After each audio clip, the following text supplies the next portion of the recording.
Sejarah Kerajaan Majapahit. Pendiri Majapahit. Dia adalah Nararya Singgramawijaya atau Raden Wijaya, pendiri sekaligus raja pertama Majapahit yang lihai dalam berstrategi. Saat dia hidup sekitar abad ke-13, kita belum mengenal istilah Raden. Nama Wijaya sendiri ada di kitab Paraton yang ditulis sekitar abad ke-15. Dalam kitab Nagara Kertagama, tertulis pendiri kerajaan Majapahit adalah Dyah Wijaya.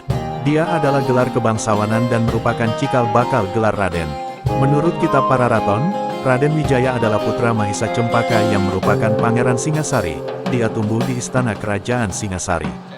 Masa kejayaan. Kerajaan yang berdiri sekitar 1293 hingga 1500 Masehi ini mencapai puncak kejayaan saat dipimpin Hayam Wuruk yang berkuasa sejak 1350 sampai 1389 Masehi. Hayam Wuruk menjadi raja keempat kerajaan Majapahit saat usianya 16 tahun.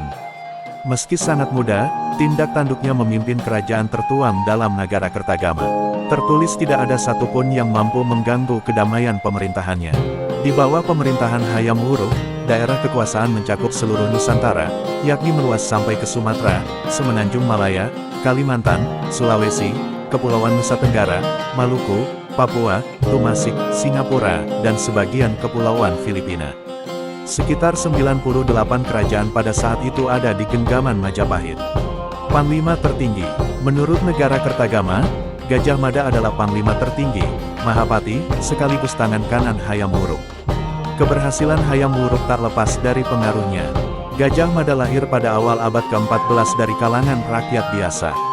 Untuk menjadi bagian pasukan kerajaan, dia harus menempa diri melebihi orang lain dan menjadi Mahapati tidak didapat dengan cuma-cuma. Awal karirnya dimulai sebagai anggota prajurit Bayangkara. Karena kemampuannya, ia pun diangkat menjadi bekel atau kepala prajurit Bayangkara dengan tugas memimpin pasukan pengaman dan pengawal raja.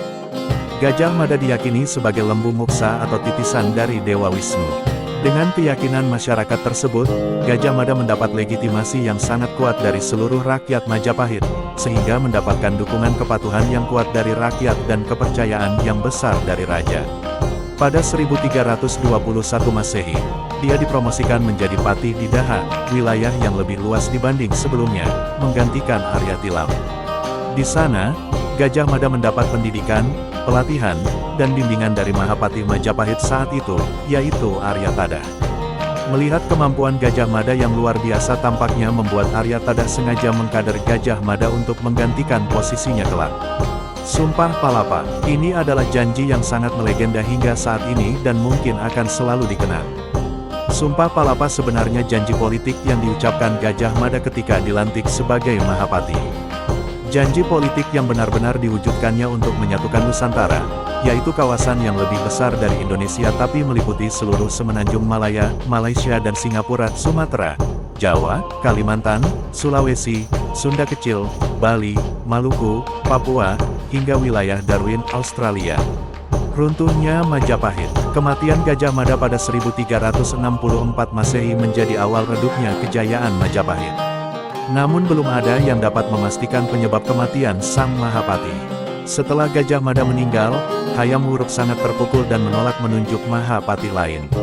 Alasan Hayam Wuruk melakukan itu karena dia berutang budi pada Gajah Mada yang membawa puncak keemasan dan sangat menghormatinya.